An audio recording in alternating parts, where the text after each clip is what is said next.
Buongiorno a tutti, sono la dottoressa Spinzo. Oggi parleremo del bruxismo, che è la contrazione involontaria dei muscoli masticatori, principalmente del massetere, che è quel muscolo che noi sentiamo quando stringiamo i denti, che ci permette appunto di serrare la mascella e di mordere.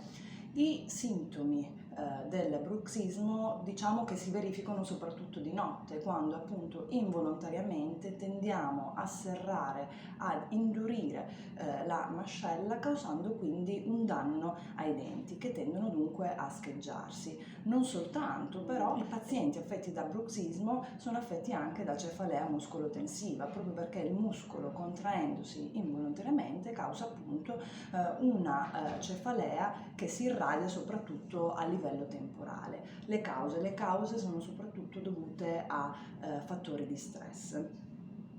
La medicina estetica offre un prezioso contributo alla soluzione, a risolvere il problema del bruxismo, perché è possibile trattarlo attraverso delle iniezioni di tossina botulinica. Quindi il botulino non viene utilizzato soltanto a livello, tra virgolette, estetico nella parte superiore del volto, ma viene utilizzato anche a livello funzionale per risolvere questo problema. Quindi si effettuano delle punture a livello dell'angolo mandibolare con della tossina botulinica, e questo ci permette non soltanto di ammorbidire e quindi di andare a ridurre la contrazione del muscolo, ma anche dal punto di vista estetico noi avremo anche uno sfinamento della mandibola. Il trattamento è indolore, si svolge a livello ambulatoriale, non è necessaria l'anestesia locale e ha una durata di circa 6 mesi, con un richiamo